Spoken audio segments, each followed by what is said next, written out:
Hello guys, welcome back to my channel, Just Gone Riding, and this is Justin here with the 1981 Suzuki GSX 1100E Rescue Mod.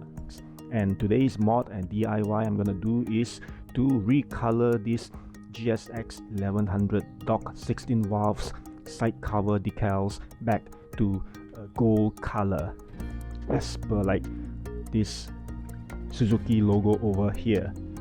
And this is also an additional Suzuki logo that I've put it here to replace the stock original sticker.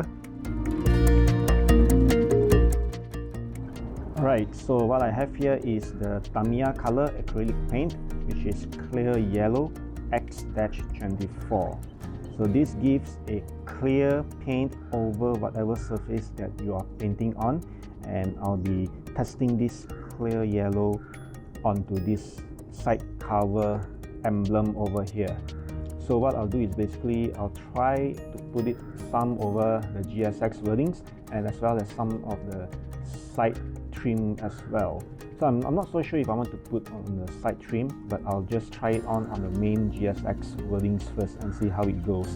So I'm not sure what the effect will come out like, but hopefully we'll be able to emulate some of the gold color of the other emblems on the bike. Alright, so let's get started with this.